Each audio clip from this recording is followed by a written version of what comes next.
Rina Sebaï pour le groupe écologiste. Merci Madame la Présidente. Monsieur le ministre de l'Intérieur, vendredi dernier à la Grand-Combe, Aboubacar Cissé a été massacré, poignardé dans une mosquée d'une cinquantaine de coups de couteau pendant qu'il priait, tué parce que musulman. Nous adressons toutes nos condoléances à l'ensemble de sa famille et ses proches que nous avons reçus ce matin à l'Assemblée nationale. Face à cet attentat terroriste islamophobe, où était le ministre chargé de protéger tous nos concitoyens, quelle que soit leur confession?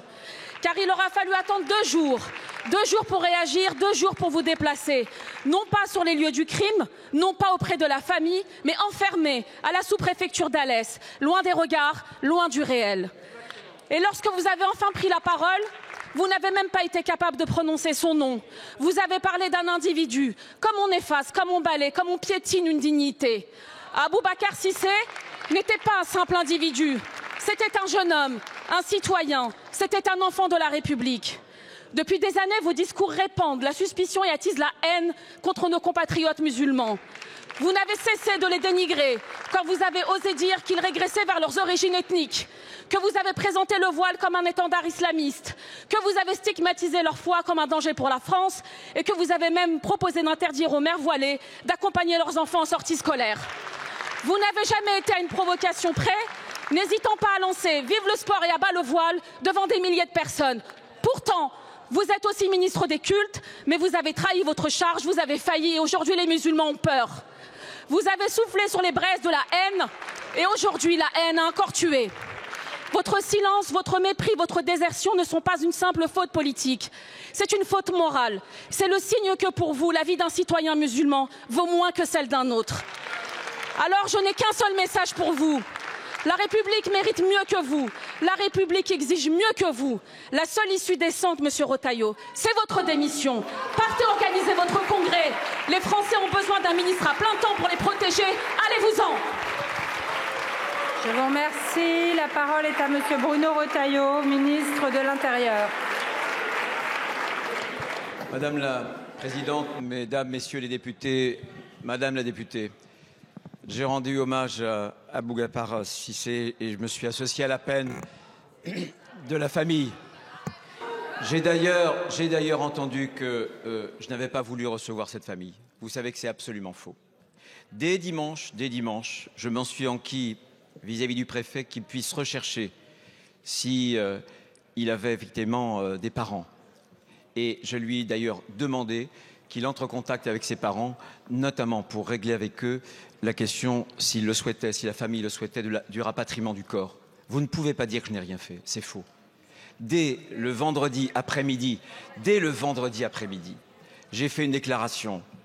Dès le vendredi après-midi, j'ai demandé au préfet du Gard et ensuite à l'ensemble des préfets de France de sécuriser les lieux de culte, comme je le fais systématiquement, quelles que soient les circonstances, quelles que soient voyez, les religions. Et voyez, il y a quelque chose qui tranche profondément entre l'ambiance que vous essayez d'instrumentaliser et ce que j'ai vécu dimanche en face des représentants du culte musulman. Ce contraste, c'est la très grande dignité de ces hommes que j'avais devant moi.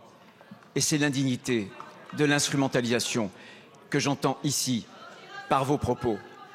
Ce à quoi je crois, c'est à une République. Ce que nous devons, comme l'a très bien dit la présidente de l'Assemblée nationale tout à l'heure, c'est préserver une unité de notre société française qui est archipélisée.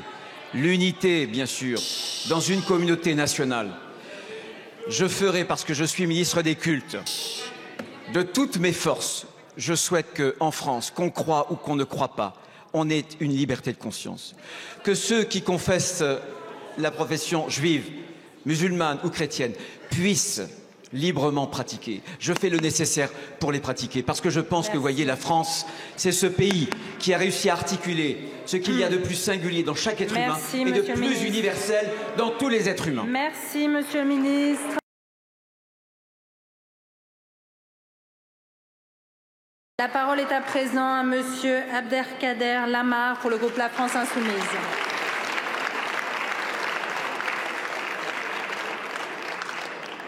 Merci Madame la Présidente. Monsieur le Premier ministre, vendredi dernier, Aboubacar Cissé a été assassiné en pleine prière dans une mosquée du Gard. Mes pensées Mes premières pensées vont à sa famille que nous avons reçue ce matin. À 22 ans, il a été victime d'un meurtre islamophobe dans l'indifférence totale des autorités. Ce meurtre n'est pas un accident. Il est l'aboutissement d'un climat de haine que vous laissez prospérer jour après jour. Monsieur le Premier ministre, l'islamophobie tue en France. Cette stigmatisation est orchestrée, alimentée quotidiennement par les plus hautes autorités de l'État. Votre ministre de l'Intérieur, lorsqu'il crie « à bas le voile », utilise des mots qui poussent ce crime. À la sidération de cet assassinat qui s'ajoute l'injustice ressentie par des millions de nos compatriotes, l'injustice d'une République silencieuse où la simple demande d'une minute de silence à la victime est décrite comme une instrumentalisation politique, l'injustice d'un gouvernement qui a mis plus de 48 heures à réagir, l'injustice d'un ministre de l'Intérieur qui préfère maintenir ses meetings face à l'horreur.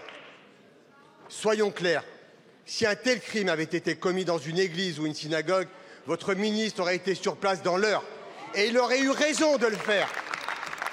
Alors pourquoi ce mépris? Pourquoi cette différence de traitement? La République fait-elle un tri entre ses enfants? Monsieur le Premier ministre, l'islamophobie est une réalité quotidienne niée par l'État parce que les ministres qui sont censés protéger les Français musulmans les attaquent quotidiennement. Et face à cette réalité, votre responsabilité est immense. Monsieur le Premier ministre, combien de morts faudra-t-il encore pour que vous agissiez contre l'islamophobie et les islamophobes, en commençant par renvoyer M. Retailleau? Je vous remercie. La parole est à M. Bruno Retailleau, ministre de l'Intérieur. Madame la Présidente, Mesdames et Messieurs les députés, Monsieur le député, oui, bien entendu, ce crime est un crime barbare. Un homme a été tué de façon sauvage alors qu'il priait dans une mosquée. Et je veux, moi aussi, comme je l'ai déjà fait, m'associer à la peine de la famille et assurer nos compatriotes musulmans de la plus totale solidarité de l'ensemble du gouvernement. Que me reprochez-vous? De ne pas avoir réagi? J'ai été ici sans doute un des premiers à réagir, avec une déclaration très très ferme, bien avant un certain nombre d'entre vous. Et dès que j'ai pu, je me suis déplacé. Pourquoi ce bruit? Pourquoi ces attaques? Vous dites que si, dans d'autres circonstances, il y avait eu un mort, j'aurais agi différemment. Certainement pas. C'est vous qui avez l'indignation sélective, qui vous indignez à géométrie variable.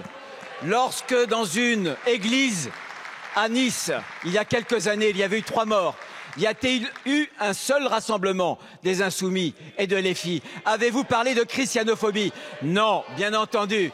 Ce bruit, en réalité, ce bruit, c'est simplement un prétexte à la récupération. Vous voulez diviser la France. Vous voulez, comme à votre habitude, hystériser le débat politique. Je ne vous laisserai pas faire. Vous abîmez notre pays quand vous le communautarisez. Vous abîmez notre pays quand l'un des vôtres appelle à la sédition, appelle à la milice privée.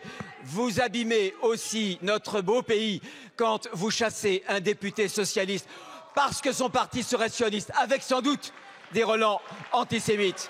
Eh bien oui, vous desservez la cause que vous voulez servir. La République, ce n'est pas le communautarisme.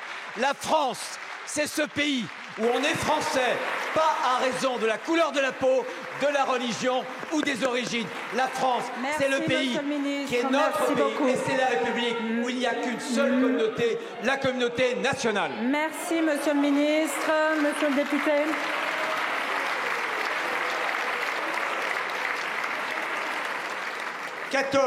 Monsieur Retailleau, 14 kilomètres entre la sous-préfecture d'Alès et la mosquée où a été assassiné Aboubacar Cissé.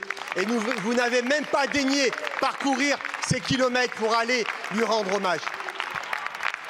Je vous remercie. Présent, Madame Soumia Bourouha pour le groupe GDR. Merci Madame la Présidente. Vendredi, Aboubacar Cissé se rendait à la mosquée de la Grande Combe pour prier.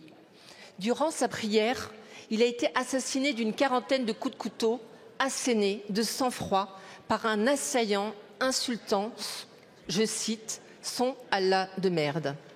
Je veux adresser au nom de mon groupe nos condoléances à sa famille et à ses proches que j'ai pu rencontrer ce matin à l'Assemblée avec d'autres collègues députés.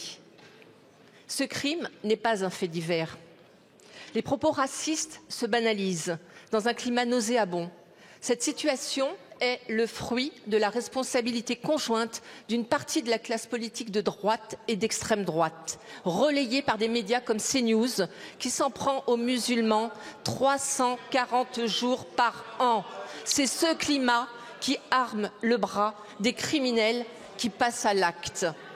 Face à ce drame, je regrette, Monsieur le Ministre, que vous ne vous soyez pas rendu sur les lieux du crime.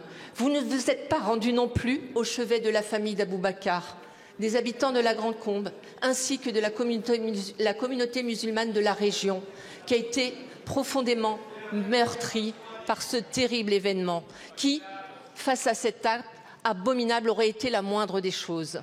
Pourtant, vous ne pouvez ignorer que les discriminations envers les musulmans sont en augmentation. Depuis le début de l'année, le ministère de l'Intérieur a recensé une hausse des actes anti-musulmans de 72% par rapport à la même période l'an dernier. Face à la froideur de ces chiffres, nous ressentons sur le terrain l'inquiétude de nos compatriotes musulmans face à une insécurité qui monte. Le mois dernier, je vous interpellais déjà en disant que face aux crimes racistes et aux propos haineux, la main de l'État ne devait pas trembler. La République doit protéger tous ses enfants. Monsieur le ministre, ce climat, ces discours, vos discours ont divisé Madame la République. la députée. Merci beaucoup. La parole est à Monsieur Bruno Retailleau, ministre de l'Intérieur.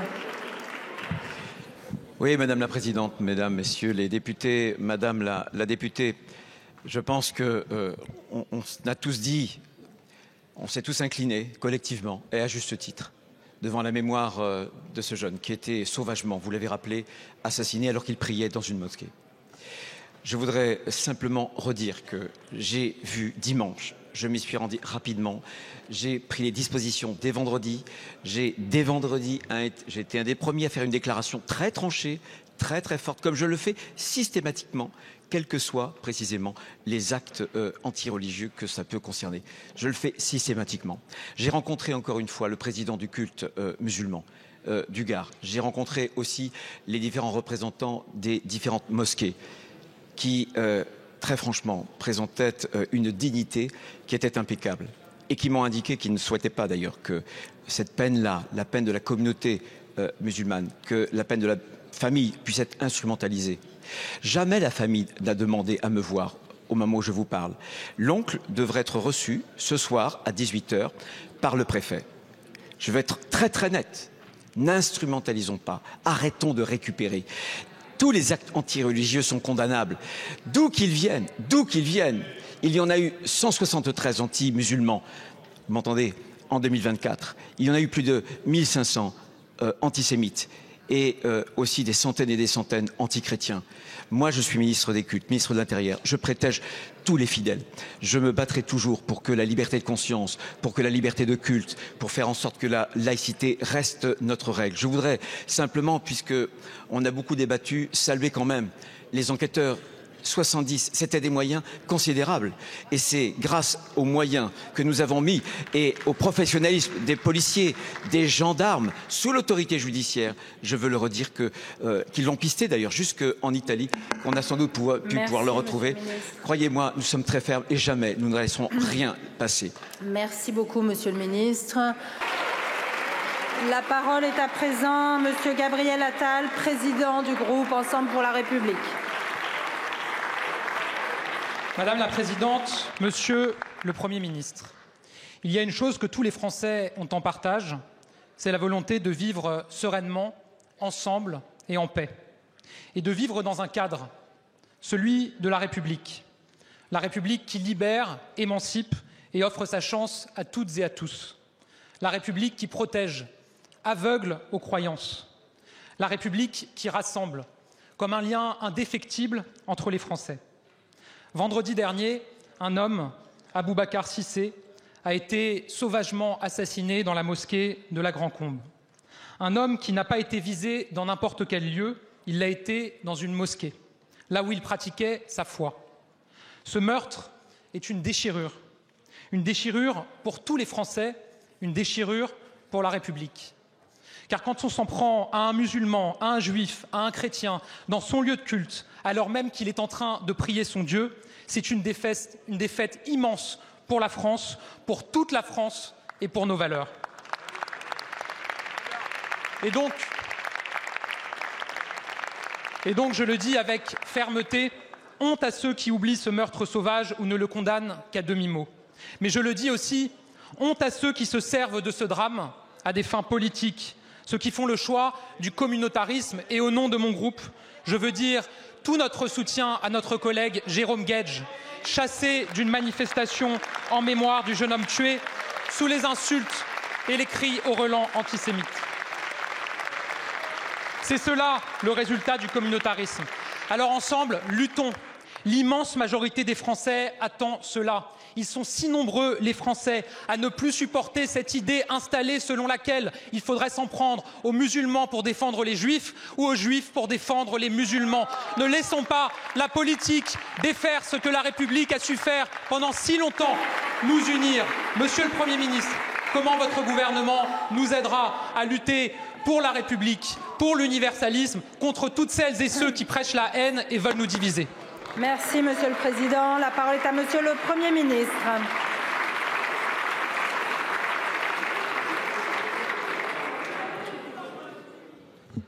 Merci, Madame la Présidente, Monsieur le Premier ministre Gabriel Attal.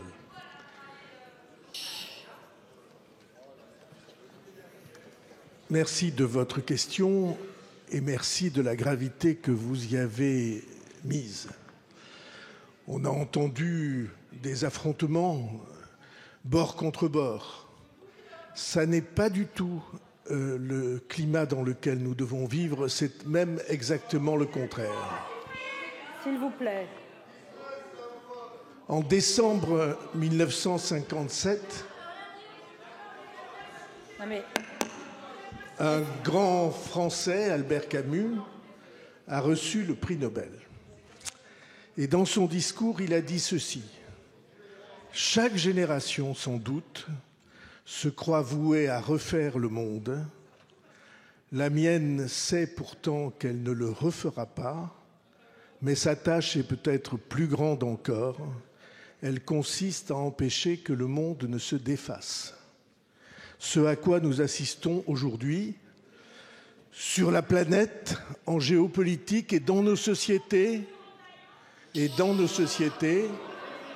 s'il vous plaît, c'est que des forces nombreuses, puissantes, obscures, ont pour objectif de défaire le monde dans lequel nous vivons. Il y a des forces qui cherchent, en alimentant ces affrontements, à y trouver un intérêt électoral, idéologique. Et il y a d'autres qui croient que l'adhésion à un camp ne se réalise que dans l'humiliation ou l'anéantissement de l'autre camp. Eh bien, nous, au contraire, la République, au contraire, nous pensons exactement le contraire. Nous pensons que le droit de cité commence avec la reconnaissance des différences, leur acceptation et le début d'une compréhension mutuelle. Ça commence, le droit de cité, en disant « vous, nos compatriotes musulmans, vous, nos compatriotes juifs, vous, nos compatriotes chrétiens, vous, nos compatriotes agnostiques ou athées, vous avez en France droit de cité. C'est votre pays, c'est votre maison, d'où que vous veniez, quelle que soit votre origine et les convictions qui vous animent. Mais je voudrais aller encore plus loin. Non seulement nous devons dire que tout le monde a droit de citer, mais nous avons devoir de citer.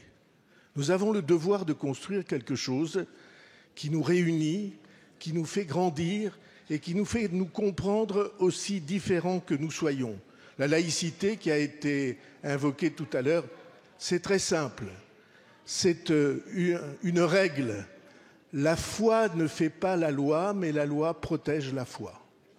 Chacun a le droit de sa conviction et il est protégé par pas seulement notre règle de droit, mais notre volonté nationale. Et c'est la raison pour laquelle nous ne laisserons pas faire les destructeurs, ceux qui veulent dissoudre le monde dans lequel nous vivons. Pas à pas et jour après jour, nous défendrons notre devoir de vivre ensemble. Merci beaucoup. Merci beaucoup, Monsieur le Premier ministre.